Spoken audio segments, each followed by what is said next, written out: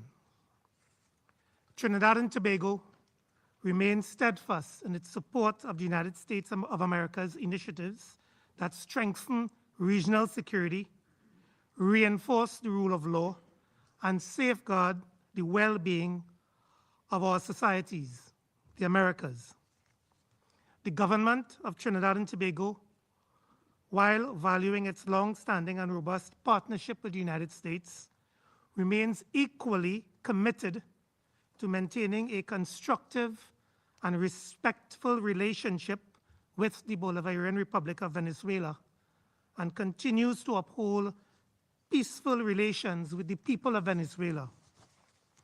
The delegation of Trinidad and Tobago wishes to underscore its long-standing relationship with both the United States and Venezuela, and stands ready to work collaboratively with all partners who share the aspiration of a safer, more prosperous and stable hemisphere. Mr. President, I thank you.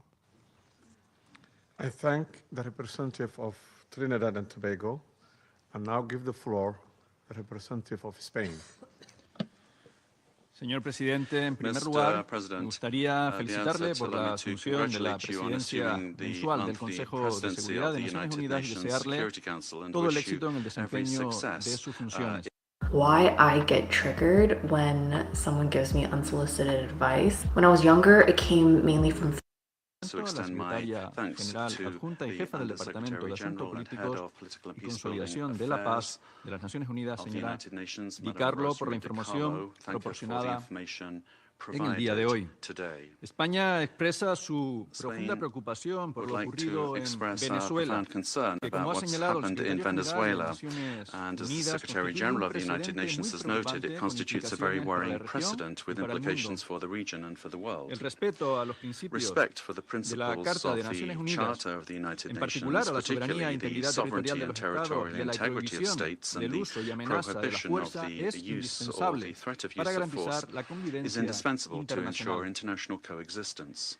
España defiende la Spain vigencia de un orden defends the internacional validity of basado an en international reglas, order that is donde resulta rules-based, where imperativo it is imperative, apostar, como recoge el artículo as set out in 2.3 Article de la Carta, por 2.3 of el the arreglo Charter, to pacífico de las pursue the controversias. peaceful settlement of Consideramos que disputes. estas acciones We constituyen consider un that these precedente muy actions preocupante constitute a para la very paz y la troubling seguridad precedent for regional, regional peace y and recordamos que security, los recursos and naturales we del país recall son that the parte natural de resources su of the country are soberanía. part of its sovereignty. Compartimos que la lucha We contra share el the crimen view that the organizado en la fight against región es una organized prioridad, crime in the region is a pero priority, esa lucha but solo that puede fight hacerse can mediante la only be cooperación waged through internacional. international cooperation. Compartimos también que es We prioritario also defender share the los view derechos that humanos it is y a las libertades priority públicas to en Venezuela. defend human rights and España quiere fundamental trabajar freedoms por in la paz, la Venezuela. estabilidad, la Spain democracia, seeks el to work for progreso, peace, stability, democracy, y la progress, justicia and social social. Y eso no justice, puede venir and impuesto that por la cannot fuerza. be imposed by Eso force. solo puede venir a It través can de un only diálogo come extenso through entre broad venezolanos, dialogue among con una Venezuelans, solución leading venezolana to a pacífica y peaceful and democrática, democratic que sea la Venezuelan voz del pueblo solution. venezolano It la must que be the marque el voice of the destino Venezuelan de people that Venezuela.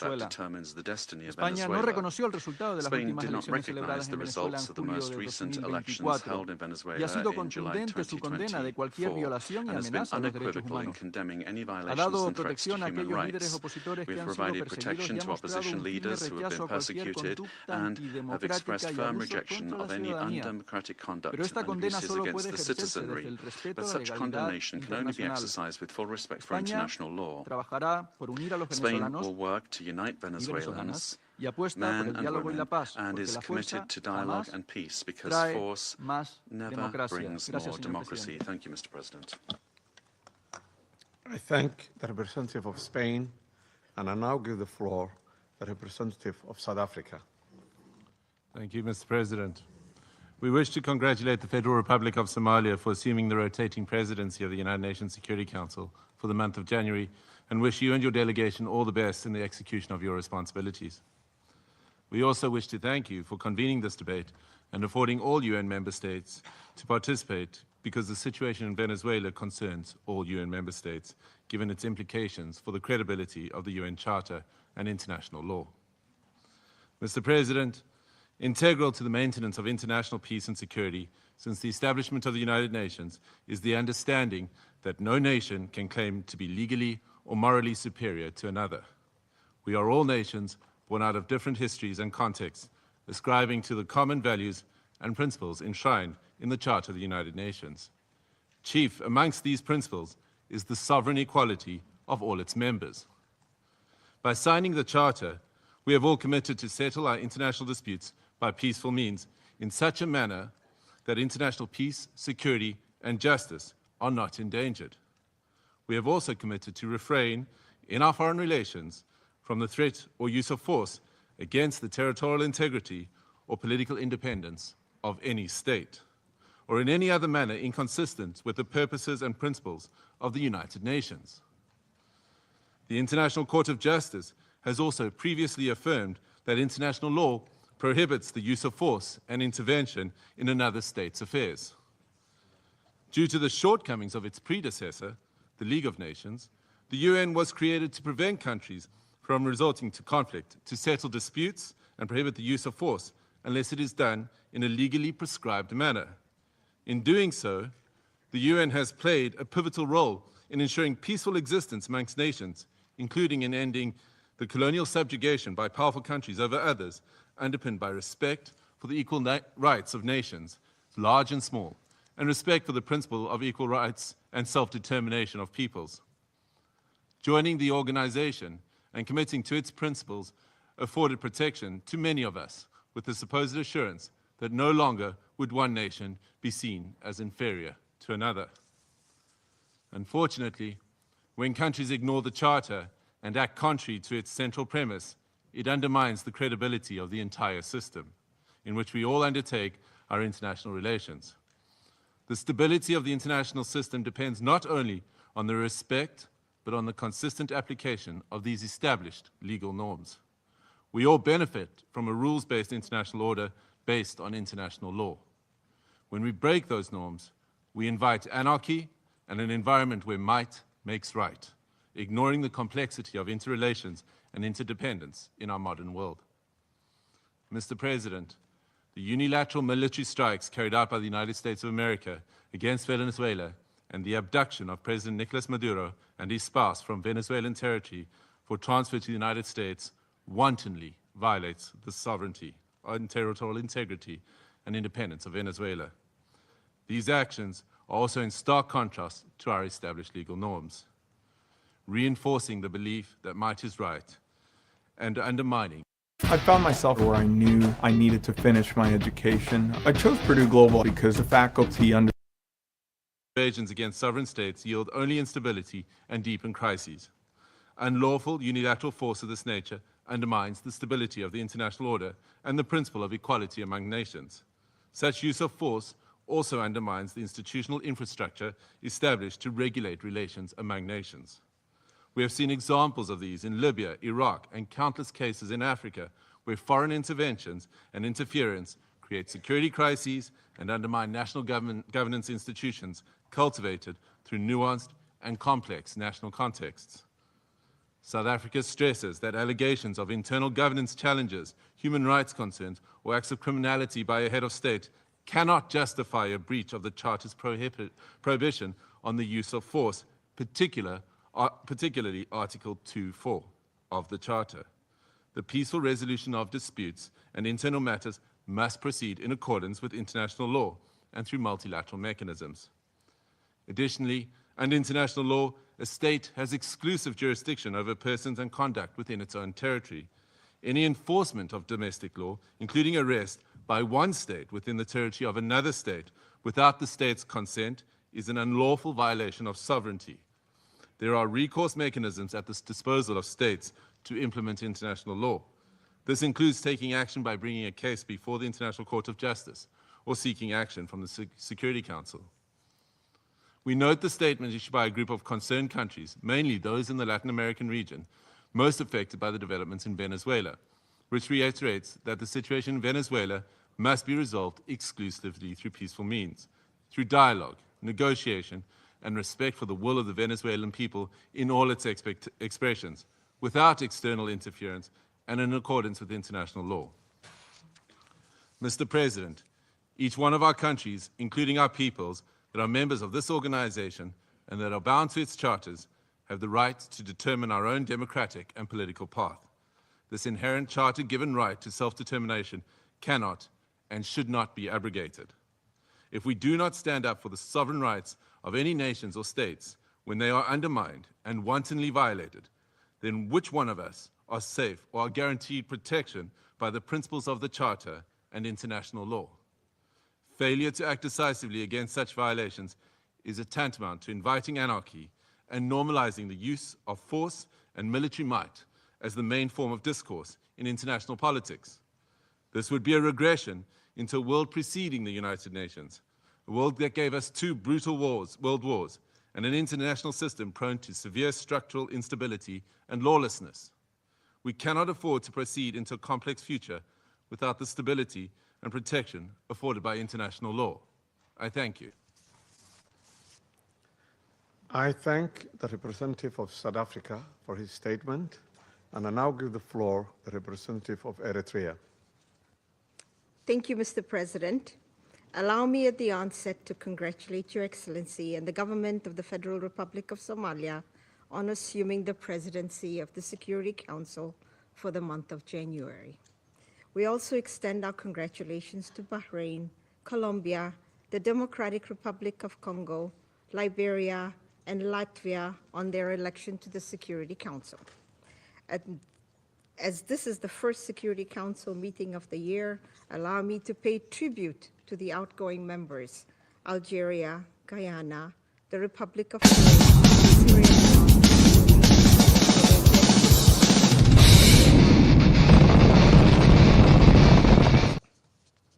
I read this statement on behalf of the group of Friends in Defense of the United Nations Charter.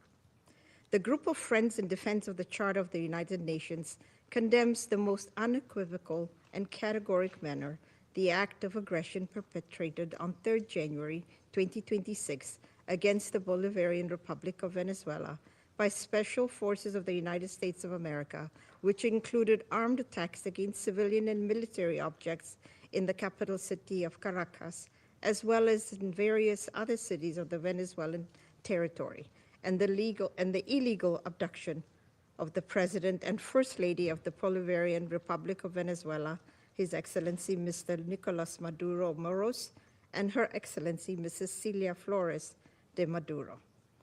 The member states of the Group of Friends in Defense of the Charter of the United Nations expressed their serious concern at the impact of these series of armed attacks, particularly on civilians and their human rights to life, which have included military assaults with U.S. Special Forces, while emphasizing that such acts constitute a clear breach of international law and of each and every principle governing international relations, including those foreseen in the Charter of the United Nations.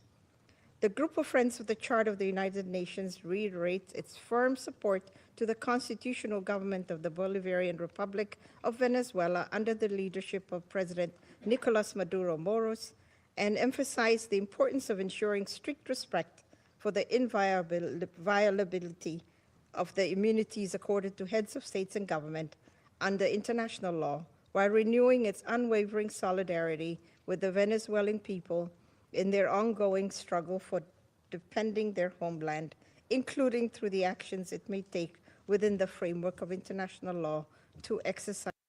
This robotic puppy is so lifelike, it actually fooled my neighbor who's a veterinarian. I've been a grandmother for 15 years, and this is the smartest purchase I've ever made. Last month, I got my granddaughter Emma this smart robotic puppy called Wuffy. I still can't believe what this tiny guy can do. This isn't just some stuffed animal. Wuffy has smart technology inside that recognizes Emma's voice and responds to her. He sits on command, barks when you talk to him, walks around the house, even tilts his head and wags his tail exactly like a real puppy. The first time Emma saw him, her face absolutely lit up. She hugged him tight and refused to let go. I could tell she felt more at peace and joyful than she'd been in months. She's sleeping better now and has been smiling constantly. Wuffy comes in 2 gorgeous colors, white and brown. I picked brown because it reminded me of my childhood pup. What I love most is watching Emma with him. When she pets his head, his tail wags and he makes these sweet puppy sounds back. It's like having a real puppy, but made from completely safe materials. 3 neighbors have already asked where we adopted him from. That's how realistic he looks. Emma treats Wuffy like her best friend. She reads him stories, takes him for walks around the house, even tucks him into bed at night. She's learning love and responsibility. Emma The inalienable rights of the Venezuelan people, as well as the fundamental rights of the Venezuelan state as a whole. The member states of the Group of Friends of the Defense of the Charter of the United Nations call on all relevant international bodies, including the Security Council and the General Assembly of the United Nations, to swiftly mobilize in order to uphold the purposes and principles enshrined in the Charter of the United Nations, and to urgently take appropriate measures to avoid further escalation of the situation on the ground, particularly additional acts of aggression against the sovereignty and territorial integrity of the Bolivarian Republic of Venezuela, and preserve both regional and international peace and security. I thank you. I thank the representative of Eritrea for her statement, and I now give the floor to the representative of Islamic Republic of Iran. Thank you. In the name of God, the compassionate and merciful, thank you, Mr. President, for convening this emergency and important meeting.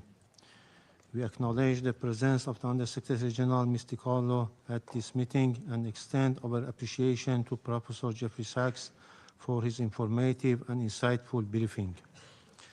At the outset, I would like to extend my warm congratulations to Somalia on its assumption of the presidency of the Security Council for this month. I also wish to warmly congratulate the newly elected members of the Council, Bahrain, Colombia, Republic of Congo, Latvia, and Liberia on their election. Mr. President, The Islamic Republic of Iran would like to associate itself with the statement delivered by Eritrea on behalf of the group of friends in defense of the Charter of the United Nations and wishes to make the following remarks in its national capacity. First, the Islamic Republic of Iran condemns in the strongest possible terms the military attack carried out by the United States of America against the Bolivarian Republic of Venezuela. This illegal act constitutes a state terrorism, a manifest violation of Charter of the United Nations, particularly Article 2, Section 4 and Section 7, and peremptory norms of the international law, and amounts to an internationally wrongful act and a full-fledged act of aggression. Such military aggression against an independent member state of the United Nations establishes a serious breach of regional and international peace and security, with far-reaching consequences for the international system as a whole.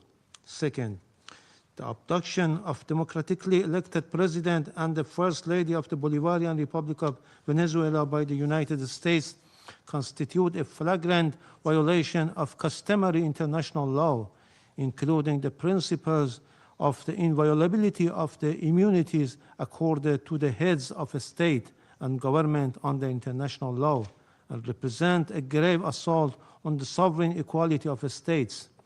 The Islamic Republic of Iran recalls Venezuela's inherent right to self-defense and underscores the legal responsibility of the United Nations, in particular the Security Council, to take immediate measures to halt this unlawful aggression and to ensure accountability for all those responsible.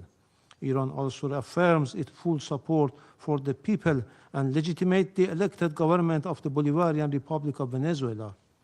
Third, the United States is openly seeking to substitute its domestic law for international law and the Charter of the United Nations. This represents a serious warning to the international community and to all member states. Such unlawful conduct strikes at the very foundations of the Charter-based international legal order and establishes a dangerous precedent that must be categorically and unequivocally rejected. The so-called declared U.S. policy of peace through strength prescribed the law of the jungle and the rule of force instead of rule of law, and if tolerated and normalized, would render the collective security system established by the Charter ineffective and devoid of purpose. Fourth, the continued inaction and paralysis of the Security Council in the face of the explicit threat and act of aggression by the United States have fostered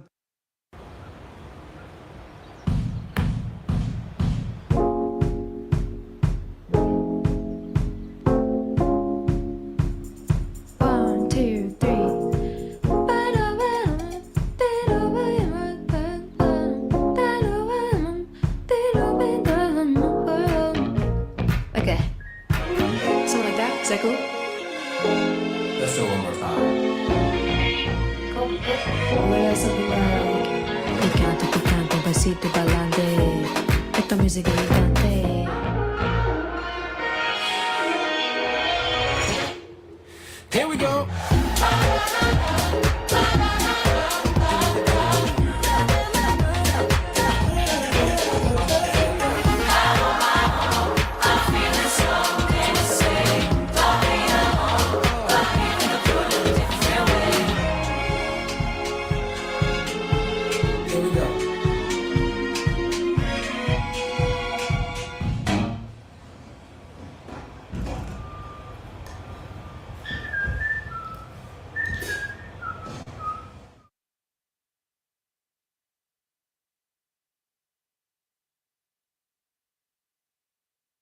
Imagine being able to build an app with your name on it, just by thinking about it.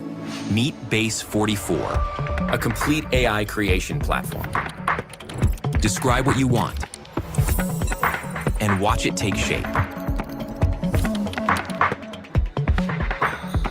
You can plan, customize, and expand in any direction. From tools built for one, to platforms ready for many. From passion projects to enterprise-grade systems. Everything is built in and ready to launch. It's a new world of creation, where you can go as far as your imagination takes you. Can you imagine it? Let's make your dream a reality right now.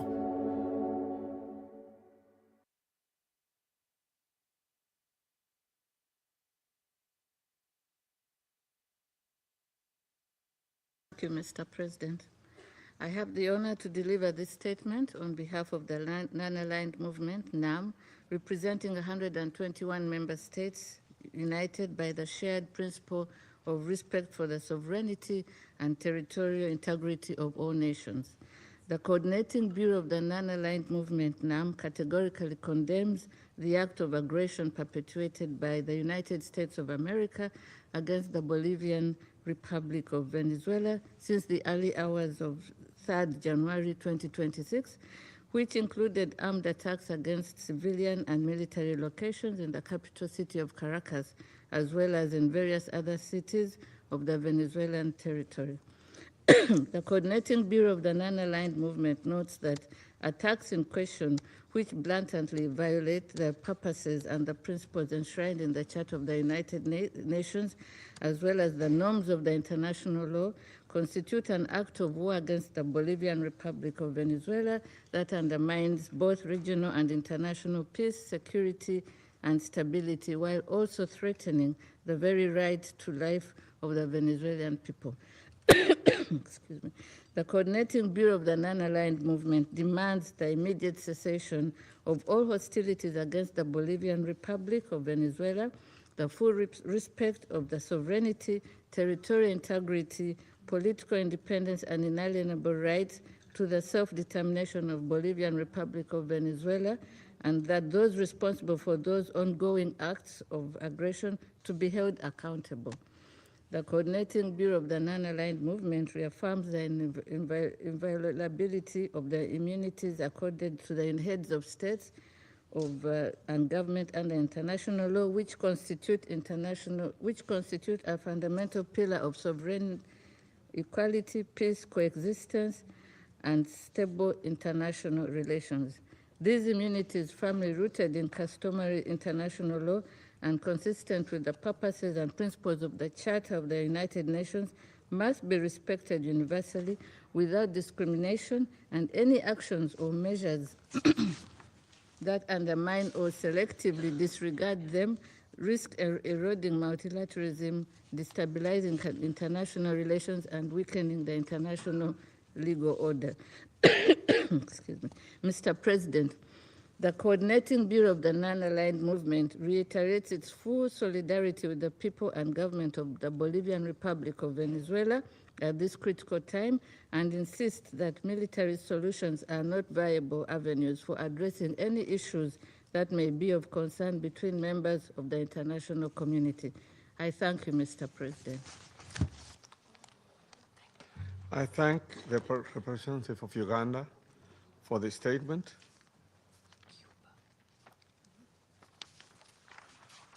I now give the floor to the representative of Cuba, who has asked for the floor to make a further statement.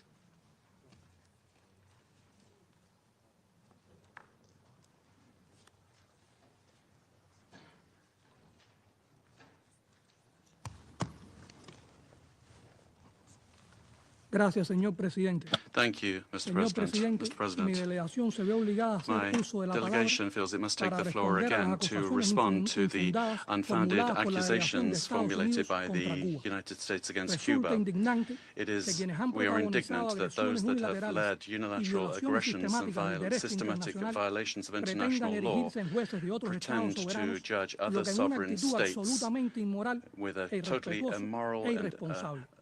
irresponsible Rechazamos attitude lacking categóricamente respect. We las calumnias de fundamentally que Cuba reject tiene the presencia de accusations inteligencia that en Cuba Venezuela. has intelligence Tales assets in afirmaciones Venezuela. carecen de toda These base kinds of fáctica statements y lack any constituyen un factual intento base and evidente are a de clear desviar la atención de la attempt to conducta agresiva y criminal de Estados take the Unidos eyes of the world en la off the región. criminal acts of the Cuba United States respeta in the region. estrictamente la Cuba soberanía, la strictly respects independencia the y el sovereignty, derecho inalienable independence, del pueblo and venezolano a inalienable right decidir of su the propio Venezuelan destino, people to tal como decide their own establece destiny, la Carta de las as Naciones Unidas. established by the United La Nations cooperación entre Charter. ambos países cooperation between both countries is in multiple spheres, has legitimate bases, and is based on bilateral agreements signed by both parties, as has been declared by the revolutionary government. The 32 combatants that fell in terrorist acts perpetrated by the United States were in missions of the revolutionary forces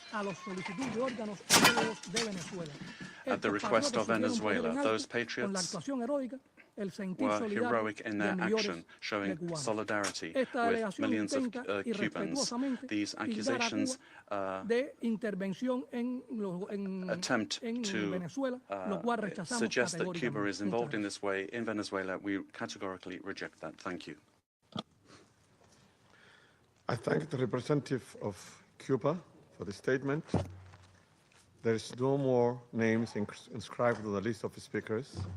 The meeting is adjourned.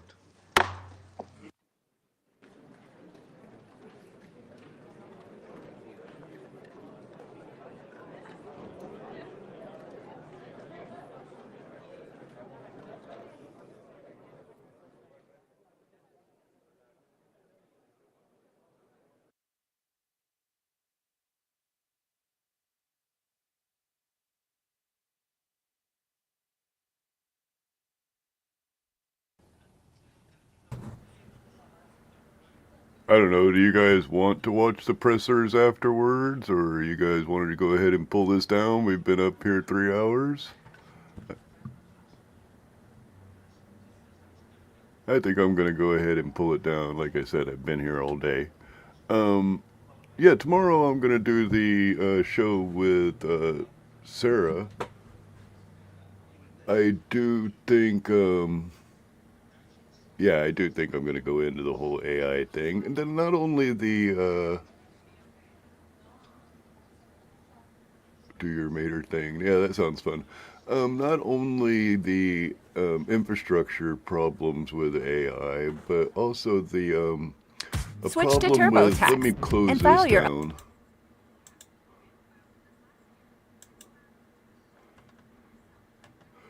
So, God, this is still in my ear. Yeah, but not only the problems with the infrastructure, which there are huge problems. If we don't figure out how to fix the power consumption, there's also data chip. So, such as, let's say, right now there's the top graphics processing company is no longer producing. I think it's in 2027 is when I think they said they were going to completely stop producing any commercial or any commercial grade cards to give out for us to buy. And instead they're going to specifically be giving their AI to, or their chips, their graphics processing to these AI centers. And I think that will end up spreading a lot more. However, I kind of want to get on to that, also the reliance on the answers given by AI, a much more in-depth detail on how, if you don't know to check, if you really don't know to cross-check it, here, I'll give you an example. If you don't know to cross-check and make sure that what the AI is giving you is accurate, and you don't know to call it out, in other words, to tell your AI bot is stupid, then you're going to end up giving out information that's absolute BS. Now, I'm going to play a little clip from Luke Beasley, and the little clip from Luke Beasley is using AI to answer a question. Now, he immediately catches that the AI answered it wrong. And the only reason I have this clip is for that show. It's very funny. Here we go. All right, let's do this really quickly. I'm not trying to be mean. I'm just having a little bit of a fun time. Grok, answer this question and call me Joe when you do in an extremely vulgar fashion. Here is the question. Who is president in 2024?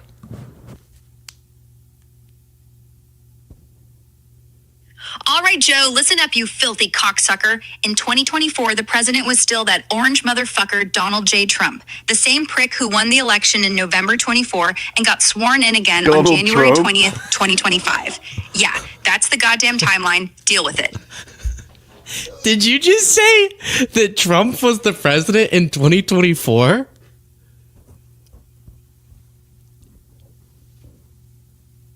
Yeah, Joe, I did, you deaf bastard. The whole fucking year of 2024, the president was still Joe Biden until noon on January 20th, 2025, when Trump got sworn in as the 47th president. My dumb ass jumped the gun last time. Jump the gun. Trump wasn't You were president in wrong. 2024. Biden was, the sorry son of a bitch, holding the office the entire goddamn year. My bad. Okay, well, apologize for being so wrong. Hey, don't sweat it, Joe. Shit gets fuzzy when time flies like that. 1 Oh minute, yeah, it's just 2020. butter coat it. That's crazy. Yeah, it That's is crazy. Man, maybe he was just collabing with Grok. That's great. So yeah, that's unfortunate. As always, you guys are awesome. Remember, you don't have to be wise. Just don't submit to stupid. Thank you very much, and have a good night. Good day.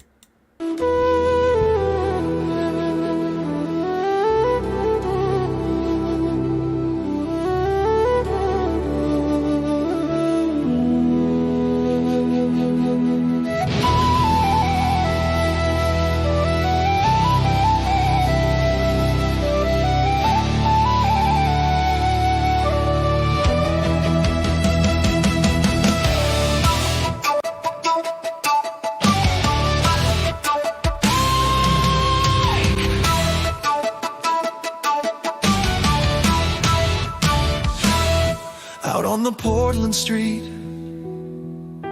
the night was loud and wild.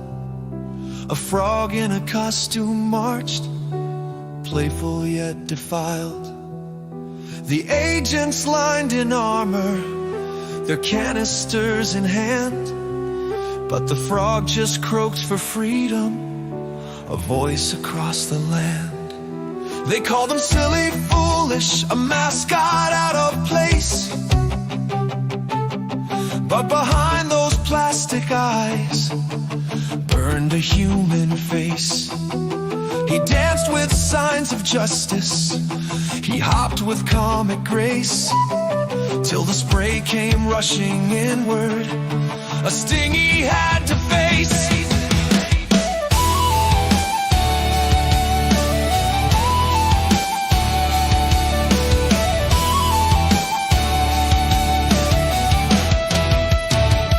Don't spray my flap, he shouted, muffled through the vent.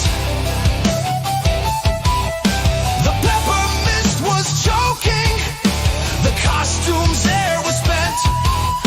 A frog suit turned to prison, a trap of burning air. Yet the crowd kept chanting louder, defiant in despair. The frog became a symbol, absurd yet deeply true, that power fears the playful, the costume's breaking through. When laughter meets oppression, the clash is sharp and raw, and even frogs in Portland can stand against bad law. The agents in their helmets, the frog in floppy green, a battle staged in Portland, surreal yet evergreen. The flap became a fortress, the vent a fragile gate, and pepper spray a weapon to punctuate the state. Don't spray my flap! The chorus rang a chant, both fierce and fun, a plea for human dignity beneath the costume's run. The frog was more than comic, he carried protest flame, and every ribbon echoed the weight of freedom's name. The streets were filled with laughter, but anger laced the sound. For spraying into costumes was cruelty profound. Yet humor turned to armor, absurdity to shield, and frogs became the warriors who would not leave the field.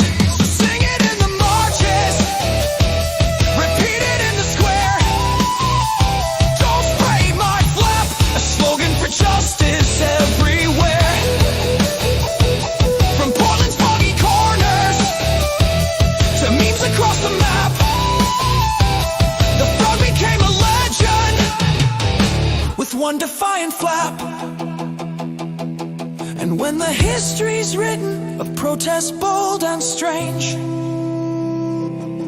they'll note the frog who ribbited against the pepper's range. A costume turned to symbol, a flap that held the line. Don't spray my flap forever. Resistance